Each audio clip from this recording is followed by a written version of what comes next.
Here is an interesting story about conscious dating. Are you willing to be that aware? I went on a date with a person, and shortly after, it was very clear that I was set up by the Dead Brothers date, and it was very clear because I kept hearing, he's such a good guy, he's such a good guy. And there were a few times in the evening that I was like, no, this is not for me. I am going to finish the date. And I think like four times in that evening, I had like this huge sign of like, no, go. I stayed because I kept hearing, and I actually thought these were my thoughts. He's a good guy, he's such a good guy, he's amazing. You're gonna miss out on something.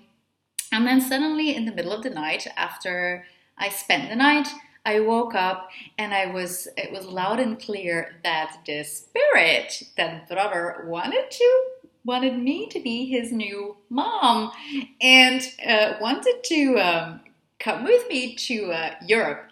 And it was so interesting. I was like, wow, because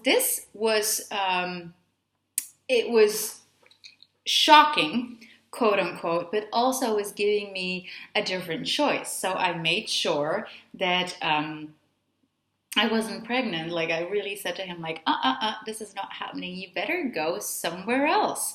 After I realized that he was like hanging on some more with me, I actually got aware that he was just also, because I was like, yeah, you can just totally find new moms everywhere.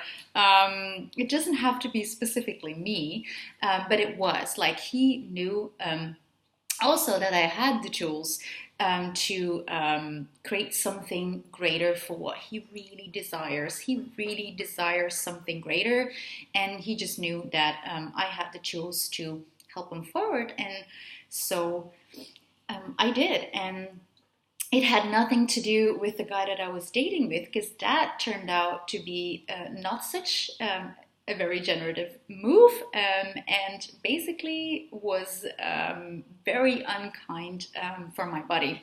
So, yeah, conscious dating. Are you willing to be that aware?